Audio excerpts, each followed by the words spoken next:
Wherever you go, whatever you do, throw a little at it. Omax, Vest and Briefs. ராயபுரத்தில் அதிமுக பொதுச் செயலாளர் எடப்பாடி பழனிசாமி பரப்புரை மேற்கொண்டு வருகிறார். அந்த காட்சிகளை தற்போது பார்க்கலாம். இந்த படம் பாருங்க.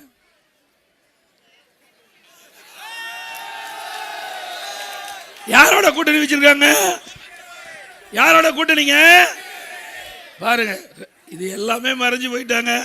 இருந்தாலும் இந்த போட்டோ சிக்கிச்சு, அதனால காட்டுறேன். திரு கருணாநிதி, மரியாதைக்குரிய வாஜ்பாய் அவர்கள், திரு முரசொலிமாறன் ஏதோ மைக்கு சரி பண்ணிட்டு இருக்கிறாங்க. எப்படி காக்கா பிடிக்கிறாங்க பாருங்க. இப்படி எல்லாம் காக்கா பிடிச்சி நீங்க ஆட்சி செய்த திமுக எங்களை பத்தி விமர்சனம் செய்யலாமா? சொல்லுங்க பார்க்கலாம். திரு ஸ்டாலின் அவர்களே, 1999ஆம் ஆண்டு நாடாளுமன்ற தேர்தல் திமுக பாரதிய ஜனதா கூட்டணி வச்சாங்களா இல்லையா? அந்த கூட்டணியில் வெற்றி பெற்று மத்தியில் ஆட்சி அதிகாரத்தில் முரசொலிமாறன் அவர்கள் இருந்தாரா இல்லையா? மீண்டும் 2001 சட்டமன்ற பொதுத் தேர்தல் திராவிட முன்னேற்ற கழகம் பாரதிய ஜனதா கூட்டணி வச்சாங்கல்ல? அப்பெல்லாம் மதவாத கட்சி தெரியாது. திரு ஸ்டாலின் அவர்களே, உங்களுடைய அரசியல் நாடகம் தமிழகத்தில் எடுபடாது. மக்கள் விழிப்போடு இருக்கிறாங்க. நீங்க எத்தனை பொய்களை மாற்றி மாற்றி பேசினாலும் உண்மையாகாது. சிந்திச்சு பாருங்க. இன்றைக்கு பாரதிய ஜனதா கட்சியுடைய கொள்கை 99லயும் அப்படித்தான் இருந்தது, இப்பவும் அப்படித்தான் இருக்குது. தலைவர் வேணா மாறி இருப்பாங்க, அதனுடைய பிரதமர் மாறி இருப்பாங்க அந்த கட்சியில, ஆனா கொள்கை அப்படியே தான் இருக்குது. உண்மைதானே? ஆக நாம் கூட்டணி வச்சா வேண்டுமென்றே திட்டமிட்டு மதவாத கட்சி என்று பிரச்சாரம் செய்து அவதூறு பிரச்சாரம் செய்து சிறுபான்மை மக்களை ஏமாற்றி வாக்களை பெறுவதற்காக ஸ்டாலின் நடத்துகிற நாடம். தயவு செய்து அல்கூது சிறுபான்மை மக்கள், இஸ்லாமிய மக்கள், கிறிஸ்துவ மக்கள் எண்ணி பார்க்க வேண்டும். அனைத்து இந்திய அண்ணா திராவிட முன்னேற்ற கழக ஆட்சி கிட்டத்தட்ட 31 ஆண்டு காலம் இந்த மண்ணிலே ஆண்ட கட்சி. இந்த காலகட்டத்தில் இஸ்லாமிய மக்கள் பாதிச்சாங்களா? கிறிஸ்துவ மக்கள் பாதிச்சாங்களா? சிறுபான்மை மக்கள் தமிழகத்தில் பாதிச்சாங்களா? கண்ணை இமைகாப்பதை போல காத்த அரசாங்கம் அண்ணா திமுக அரசாங்கம். திமுக உங்களுக்கு என்ன பாதுகாப்பு கொடுத்தாங்க? இன்னைக்கு திருநெல்வேலியில் ஒரு ஓய்வு பெற்ற உதவி காவல் ஆய்வாளர் அவர் ஒரு பிரச்சனை சம்பந்தமா வலைதளத்தில் ஒரு பேட்டி கொடுக்கிறார். முதலமைச்சருக்கு கொடுக்கிறார். எனக்கு உயிருக்கு ஆபத்து, எந்த நேரத்திலும் என்னை கொலை செய்து விடுகிறார்கள், எனக்கு பாதுகாப்பு வேண்டும் என்று வலைதளத்தில் பகிரங்கமா அரசாங்கத்துக்கு செய்தி சொல்றார். அதுக்கு முன்பு அங்க இருக்கின்ற காவல்துறை அதிகாரி இடத்துல புகார் கொடுக்கிறார். ஒரு முறை, இருமுறை இல்ல, 3 முறை சம்பந்தப்பட்ட காவல்துறை அதிகாரி இடத்துல திருநெல்வேலி மாநகரத்தில் கொடுக்கிறார். நடவடிக்கை எடுக்கல. அடுத்த நாள் காலையில் தொழுகை முடிந்து வீதியிலே சென்று கொண்டிருந்த போது அவருடைய எதிரிகள் அவரை வெட்டி சாய்த்து கொலை செய்தார்கள். இப்படிப்பட்ட அரசாங்கம் உங்களை காப்பாற்ற போகுதா? சிறுபான்மை மக்களை இந்த அரசாங்கம் காப்பாற்றுமா? அவர் ஏற்கனவே அரசாங்கத்திடம் கோரிக்கை வைத்து விட்டார். முதலமைச்சர் என்னை காப்பாற்ற வேண்டும் என்று ஒரு நாளைக்கு முன்பாகவே வலைதளத்தில் செய்தி வெளியிட்டார். உளவுத்துறையின் மூலமாக அதை தெரிந்து நடவடிக்கை எடுக்கப்பட்டிருந்தா, அங்கு இருக்கின்ற காவல்துறை தக்க நடவடிக்கை எடுக்கப்பட்டிருந்தா அவர் உயிரை காப்பாற்றிருக்கலாம். அப்படி சிறுபான்மை மக்களை காப்பாற்றாத அரசாங்கம் சிறுபான்மை மக்களை ஆதரிக்க வேண்டுமா? சிந்திங்க, ஒரு கணம் சிந்திச்சு பாருங்க. அண்ணா திமுக அப்படி அல்ல, சட்டத்தின் ஆட்சி நடைபெற்றது. யார் தவறு செஞ்சாலும் சரி, அவர்கள் சட்ட ரீதியாக நடவடிக்கை எடுக்கப்பட்டு அதற்குண்டான தண்டனை பெற்று தந்த அரசாங்கமாக அண்ணா திமுக அரசு செயல்பட்டது. உங்களுடைய ஆட்சியில் என்ன சிறுமிகளுக்கு பாதுகாப்பு உண்டா? பெண்களுக்கு பாதுகாப்பு உண்டா? பாட்டிமாருக்கு கூட பாதுகாப்பு இல்லை. கேவலமான ஆட்சி. இன்னைக்கு எங்க பார்த்தாலும் கஞ்சா விற்பனை அமோகமா நடக்குது. இந்த கஞ்சாவை பயன்படுத்த இளைஞர்கள், மாணவர்கள் சீரழியக்கூடிய நிலை தமிழகத்தில் அதிகரித்து விட்டது. இதை பலமுறை சட்டமன்றத்தில் முதலமைச்சருடைய கவனத்துக்கு கொண்டாந்த நடவடிக்கை எடுக்கல. அறிக்கையின் வாயிலாக வெளியிட்டேன், ஊடகத்தின் வாயிலாக வெளியிட்டேன், நடவடிக்கை எடுக்கல. ஏன்னா இந்த கஞ்சா விற்பனைக்கு துணை நிற்பதே பெரும்பாலும் திமுக நிர்வாகிகள். எங்க கஞ்சாவை ஒழிக்க முடியும்? திமுக ஆட்சிக்கு வரைக்கும் கஞ்சா ஒழிக்கவே முடியாது, போதைப் பொருள் ஒழிக்கவே முடியாது. நம்முடைய குழந்தை செல்வங்கள் நம் கண் முன்னே அழிகின்ற சீரழியக்கூடிய நிலை இந்த ஆட்சியில பார்க்கப்படுகிறது. இப்படிப்பட்ட நிலை தொடர வேண்டுமா? அண்ணா திமுக ஆட்சி நிச்சயம் வரும். ஆட்சி வந்தவுடனே 3 மாதத்தில் தமிழகத்தில் கஞ்சாவை அறவாக ஒழிக்கப்படும். சட்டத்தை ஆட்சி அண்ணா திமுக நடைபெறும். அது மட்டுமல்ல, இன்றைக்கு பாலியல் வன்கொடுமை 18,000 வழக்குகள் பதிவு செய்யப்பட்டிருக்கு தமிழ்நாட்டில். 5 ஆண்டுல போக்சோ வழக்கு 6,999. அதெல்லாம் சிறுமிகள் பாலியல் சீண்டலுக்கு உட்பட்ட போக்சோ வழக்கு. 6,900 சிறுமிகள் பாதிக்கப்பட்டிருக்காங்கன்னா இந்த அரசாங்கம் எப்படிப்பட்ட அரசாங்கம் என்பதை பாருங்க. 2 வயசு குழந்தை கூட விட்டு வைக்கல. அந்த குழந்தையை பாலியல் சீண்டல் பட்டு படுகொலை செஞ்சிருக்கிறாங்க.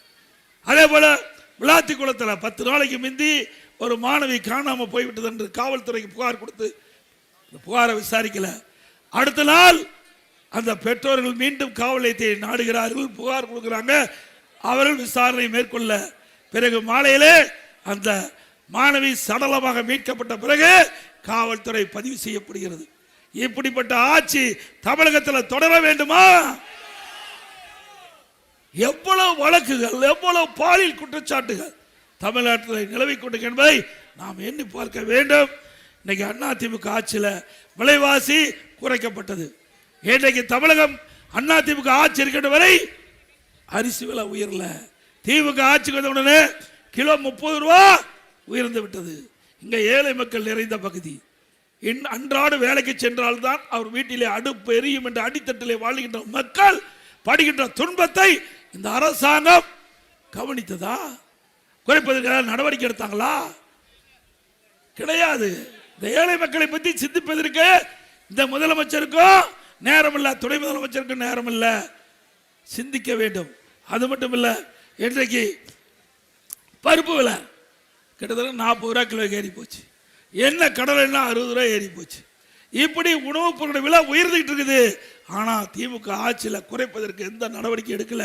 இதே அண்ணா திமுக ஆட்சி இருந்த காலகட்டத்தில் நான் முதலமைச்சர் இருந்த பொழுது இப்படி உணவுப் பொருட்கள் விலை தமிழ்நாட்டில் உயர்கின்ற பொழுது அதை கட்டுப்படுத்துவதற்கு கட்டுப்பாட்டு நிதியம் என்ற 100 கோடி ஒதுக்கி எந்த உணவுப் பொருள் தமிழகத்தில் விலை ஏறுகிறதோ அந்த உணவுப் பொருள் எந்த மாநிலத்தில் விலை குறைவாக கிடைக்கின்றதோ அந்த மாநிலத்துக்கு சென்று நம்முடைய கூட்டுறவுத்துறை அதிகாரிகள் அந்த உணவுப் பொருளை வாங்கிட்டு வந்து தமிழ்நாட்டில் விற்பனை செஞ்சு விலை உயர்வை தடுத்த அரசாங்கம் அண்ணா திமுக அரசாங்கம். இந்த இயக்கம் தோற்றுவித்ததே பொன்மனச்செம்மல் புரட்சி தலைவர் எம்ஜிஆர் அவர்கள் ஏழைகளுக்காக தோற்றுவித்த இயக்கம். அதை கட்டி காத்தவர் புரட்சி தலைவி அம்மா. ஆகவேதான் ஒவ்வொரு திட்டத்தையும் பார்த்து பார்த்து செயல்படுத்தி அந்த திட்டம் நேரடியாக மக்களுக்கு போய் சேர வேண்டும். அதுதான் அதிமுக ஆட்சியுடைய லட்சியம். அதை நாங்கள் இருக்கின்ற வரை நிறைவேற்றி காட்டணும். அதோட என்னுடைய கட்டுமான பொருட்கள் விலை நம்ம வீடே கட்ட முடியாது. நல்ல கனவு வாங்கிட்ட பொழுது அழகா வீடு கட்டுற மாதிரி கனவு வாங்கிக்கலாம், கனவு வாங்கலாம். நிச்சயத்தில் வீடே கட்ட முடியாது. கட்ட முடியுமா? ஒரு மூட்டை சிமெண்ட் அதிமுக ஆட்சியில் 240 350 ரூபா.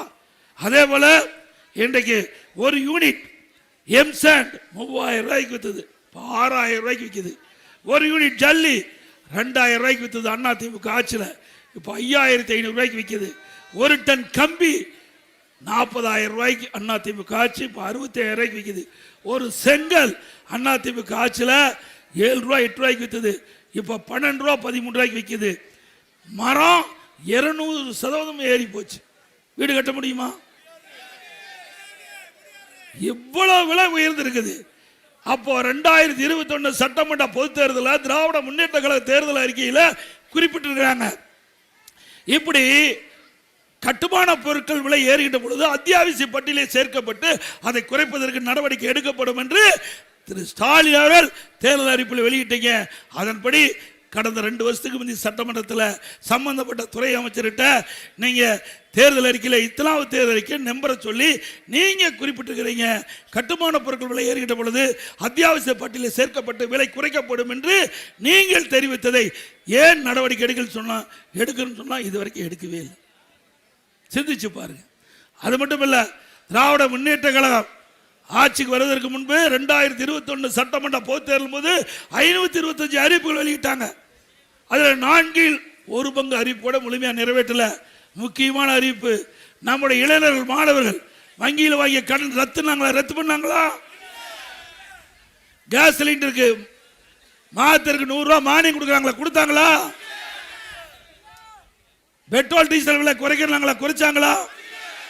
நீட் தேர்வு ரத்து பண்ணாங்களா? அதோட மேல போய் மக்களை நம்புற மாதிரி இப்ப இருக்கிற உதயநிதி அவர்கள் என்ன சொன்னாரு? நீட்டு விலக்கு பெறுவது ரகசியம் சொன்னார். ரகசியம் சொன்னாரா? போன தேர்தலில் சொல்லி இந்த தேர்தல் வரைக்கும் ரகசியத்தை காப்பாற்றவே இல்லை. தங்கமலை ரகசியம் மாதிரி ஒரு ரகசியத்தை காப்பாத்திட்டு இருக்காரு. ஆனா போன கூட்டத்தொடரில் முதலமைச்சர் ரகசியத்தை போட்டு உடைச்சிட்டார். சட்டமன்றத்தில் நீட்டுக்கு விலக்கு பெற முடியாது, உச்சநீதிமன்ற தீர்ப்பின் அடிப்படையில். அதைத்தான் நாங்களும் சொன்னோம். உச்சநீதிமன்ற தீர்ப்பு இருந்த காரணத்தினால்தான் நாங்கள் நீட்டுக்கு விலக்கு பெற முடியல, நாங்களும் அதுதான் சொன்னோம். ஆனா பொய்ய பொருந்துற மாதிரி மக்களிடத்தில் சொல்லி திருப்பி பொய்ய சொல்லி நாட்டு மக்களை நம்ப வைத்து, இளைஞர்களை நம்ப வைத்து, பெற்றோர்களை நம்ப வைத்து வாக்களை பெற்று ஆட்சிக்கு வந்த பிறகு அப்படி அந்தர் பல்ட்டி அடிச்சு இப்ப நீட்டுக்கு விலக்கு பெற முடியாது என்ற அறிவிப்பை வெளியிட்டார். நாங்க கிராமத்தில் சொல்லுவாங்க, பொய்ய பொருந்துற மாதிரி சொன்னா மெய்ய திருன்னு முழிக்குமா. பொய்ய பொருந்துற மாதிரி சொன்னா மெய்யுங்கிறது உண்மை, அப்படி திருன்னு முழிக்குமா. அப்படி அப்பாவும் மகனும் மாத்தி சொல்லி மக்களை நம்ப வச்சு வாக்குகளை பெற்று ஆட்சிக்கு வந்து அப்படியே ரகசியம் சொல்லி ரகசியத்தை போட்டு உடைச்சு இன்றைக்கு நீட்டுக்கு விதிவிலக்கு பெற முடியாதுன்னு சொல்லியாச்சு. சிந்திச்சு பாரு. இன்னொரு முறை இன்னொன்னையும் சொல்றார் ஸ்டாலின். எப்ப பார்த்தாலும் அவர் சொல்லுவது, நான் யார் தெரியுமா அப்படின்னு சொல்லுவார். முதல் கேள்வி, நான் யார் தெரியுமா? நான் முத்துவேலு கருணாநிதி அவருடைய மகன் ஸ்டாலின். யாரையா இல்லைங்கிறா? எல்லாரும் உண்மைதான். யாரா இல்லைங்கிறமா? அவருக்கு ஏன் அந்த சந்தேகம்? அப்புறம் அப்படி சொன்னா தான் ஸ்டாலின் யாருன்னு தெரியுது. அப்பா பேரை சொல்லி அதுக்கு பேர ஸ்டாலின் யாருன்னு சொன்னா தான் ஸ்டாலின் யார் என்று தமிழ்நாட்டு மக்களுக்கு தெரியுது. அப்படிப்பட்ட முதலமைச்சர் எங்களை பற்றி விமர்சனம் செய்ததுக்கு தகுதி இருக்குதா? ஒரு கிராமத்தில் பிறந்து விவசாயா பிறந்து கிளை செயலாளர் இருந்து ஒன்றிய பொறுப்பு, மாவட்ட பொறுப்பு, மாநில பொறுப்பு, எம்எல்ஏ, எம்பி, மந்திரி, முதலமைச்சர், பொதுச் செயலாளர் இப்படி வந்திருந்தா அதனுடைய பதவியுடைய அருமை தெரியும். நீ செல்வ செழிப்பில் உங்க அப்பா முதலமைச்சர், உங்க அப்பா திமுக தலைவர், நீங்களே 89 எம்எல்ஏ, நானும் 89 எம்எல்ஏ. நான் வந்த வழி வேற, நீங்க வந்த வழி வேற. நாங்க கடினப்பட்டு உழைத்து மக்களுடைய செல்வாக்கை பெற்று எங்களுடைய தலைவருடைய ஆசி பெற்று நாங்க எம்எல்ஏ ஆனோம். நீங்க அப்படி எம்எல்ஏவே ஆகல. உங்க அப்பாவுடைய செல்வாக்கில் நீங்க எம்எல்ஏ ஆனீங்க. அதனாலதான் உங்க அப்பாவை மறக்காத, எப்ப பார்த்தாலும் எந்த கூட்டத்தில் பார்த்தாலும் சொல்லுவது, நான் யார் தெரியுமா? முத்துவேல் கருணாநிதி அவருடைய மகன் ஸ்டாலின் சொல்ற. நிஜம்தான். உங்க அப்பா இருக்கங்காட்டி தான் நீங்க ஆனீங்க. இன்னைக்கு திரு கருணாநிதி குடும்பத்தில் திரு ஸ்டாலினோ திரு உதயநிதி ஸ்டாலினோ பிறக்கலினா கவுன்சில் ஆக முடியுமா? கவுன்சில் கூட ஆக முடியாது. திரு கருணாநிதி குடும்பத்தில் பிறந்த காரணத்தினால்தான் உங்களுக்கு இந்த அடையாளம் கிடைச்சிருக்கு. ஸ்டாலின் அவர்களே, உங்களுடைய உழைப்புக்கு கிடைத்த அங்கீகாரம் இல்ல.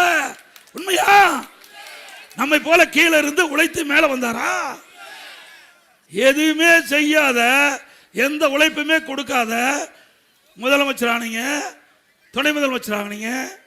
இப்ப எங்களை பத்தி விமர்சனம் செஞ்சா நாங்க ஒரு வார்த்தை நீங்க வெளிப்படுத்தினா 10 வார்த்தை நாங்க சொல்ல தயாராக இருக்கிறோம். ஸ்டாலின் அவர்களே, உங்களுடைய தகுதிக்கு தகுந்த மாதிரி பேசுங்க. உதயநிதி அவர்களே, தகுதிக்கு தக்க மாதிரி பேசுனா நாங்களும் தகுதிக்கு தக்க மாதிரி பேசுவோம். 51 ஆண்டு அரசியல் வாழ்க்கையில நான் யாரை குற்றம் சொல்லி பேசல. என்ன பேச வச்சீங்க, நான் பேசுறேன்.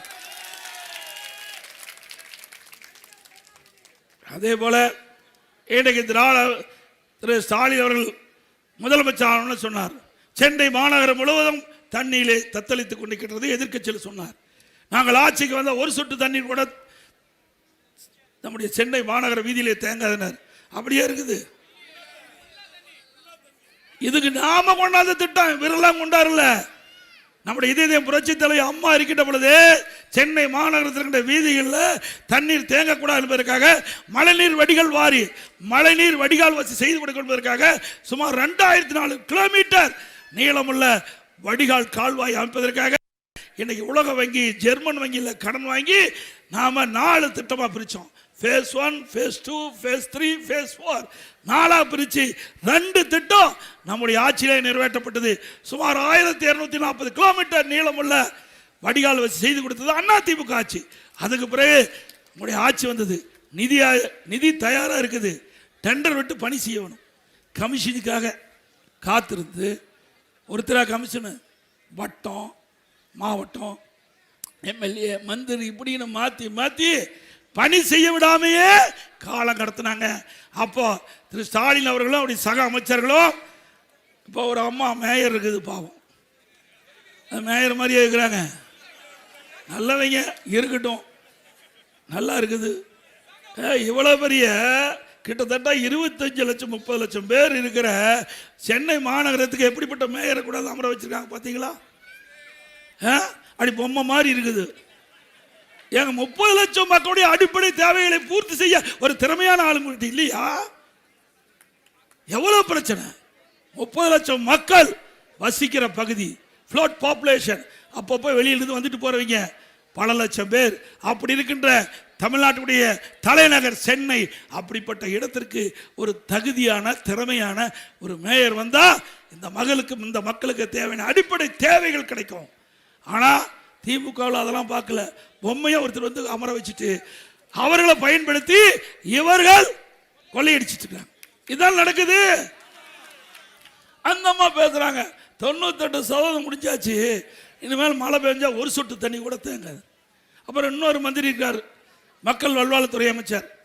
அவர் யார்? அந்த சார். அவர் வந்து சொல்றார் 20 சென்டிமீட்டர் மழை பெஞ்சா கூட ஒரு சொட்டு தண்ணி தேங்காதுன்னு 2 வருஷத்துக்கு முந்தி சொன்னார். முதலமைச்சர் சொல்றார் 98% பணி நிறைவு பெற்றது, இனிமேல் சென்னை மாநகரத்தில் தண்ணி தேங்காதுன்னு. கொண்டு வந்த திட்டம் நாங்க, அந்த திட்டத்தை கொண்டாந்தது அதிமுக. ஆனா ஆட்சி மாற்றத்துக்கு பிறகு திமுக ஆட்சிக்கு வந்தாச்சு.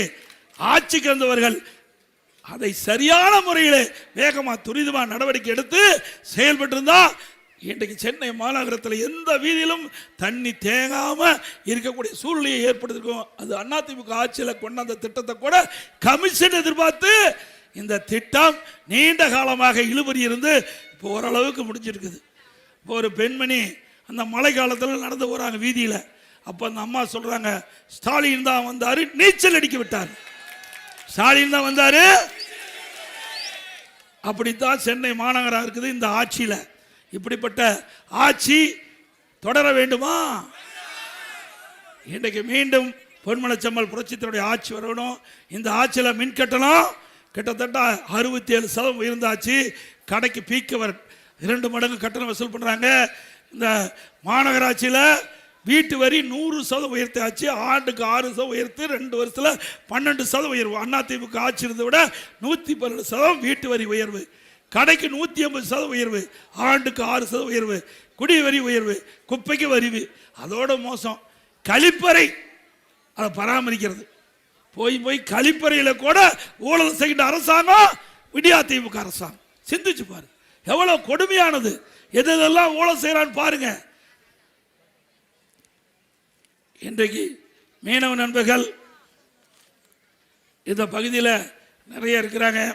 அவர்களுக்காக நிறைய திட்டங்களை நாங்கள் கொண்டாந்து நிறைவேற்றி கொடுத்துருக்குறோம்.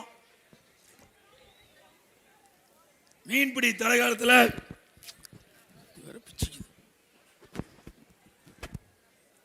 மீன்பிடி தடை காலத்தில் 8000 ரூபாய் கொடுப்பதை 12000 ரூபாயாக உயர்த்தி வழங்கப்படும். கடலில் மீன் பிடிக்கின்ற போது ஏதாவது விபத்து ஏற்பட்டு உயிரிழந்தால் அந்த குடும்பத்திற்கு 25 லட்சம் ரூபாய் நிவாரணம் வழங்கப்படும். அதோட கடலில் மீன்பிடி தொழில் ஈடுபடும் போது விபத்துக்குள்ளாகின்ற, நோய்வாய்ப்படுகின்ற மற்றும் காணாமல் போகின்ற மீனவர்களை விரைந்து மீட்க செயற்கைக்கோள் இணைப்புடன் கூடிய கடல் ஆம்புலன்ஸ் வசதிகள் ஏற்படுத்தப்படும். கடலிலே பாதிப்புக்குள்ளாகக்கூடிய மீனவர்களையும் மீன்பிடி படகுகளையும் மீட்பதற்கு மீனவர் மீட்பு குழு மற்றும் இழுவை படகு வசதி செய்து கொடுக்கப்படும். அதோட மீனவர்களுக்கு மாதம் மானிய விலை வழங்கப்படும். டீசல் 500 லிட்டராக உயர்த்தி வழங்கப்படும். 65 வயதுக்கு மேற்பட்ட மீனவர்கள் அவர்களுக்கு ஓய்வூதியமாக மாதம் 2500 ரூபாய் வழங்கப்படும். ஏழை மீனவர்களுக்கு அரசாங்கத்தின் சார்பாக அற்புதமான காங்கிரீட் வீடு கட்டி கொடுக்கப்படும். இதேபோல இஸ்லாமிய பெருமக்கள் சிந்திக்க வேண்டும். அதிமுக ஆட்சியில் தான் நிறைய திட்டங்களை கொண்டாந்து நிறைவேற்றியிருக்கோம். அதிமுக கட்சியை பொறுத்த வரைக்கும் ஜாதிக்கும் மதத்திற்கும் அப்பாற்பட்ட கட்சி. மீண்டும் சொல்றேன், ஜாதிக்கும் மதத்திற்கும் அப்பாற்பட்ட கட்சி. கூட்டணி என்பது அந்த சூழ்நிலைக்கு ஏற்றவாறு அமைப்பது. கொள்கை என்பது நிலையானது.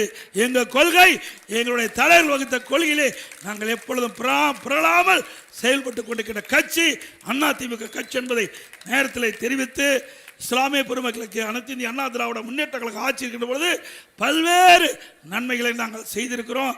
ஒரு சிலவற்றை நேரத்தில் குறிப்பிட விரும்புகின்றேன். இதே புரட்சி தலைவி அம்மா அவர்கள் தமிழகத்தினுடைய முதலமைச்சர் இருந்த பொழுது 2001ஆம் ஆண்டு இஸ்லாமிய பெருமக்கள் அம்மாவை சந்தித்து கோரிக்கை வச்சார்கள்.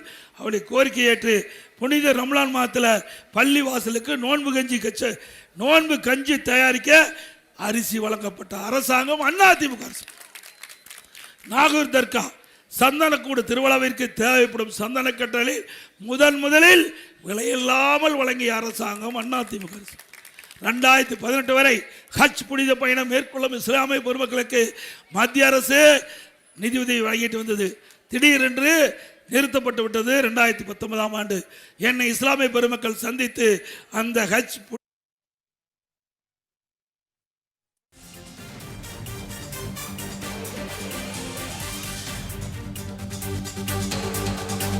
தாம்பரம் சட்டமன்ற தொகுதி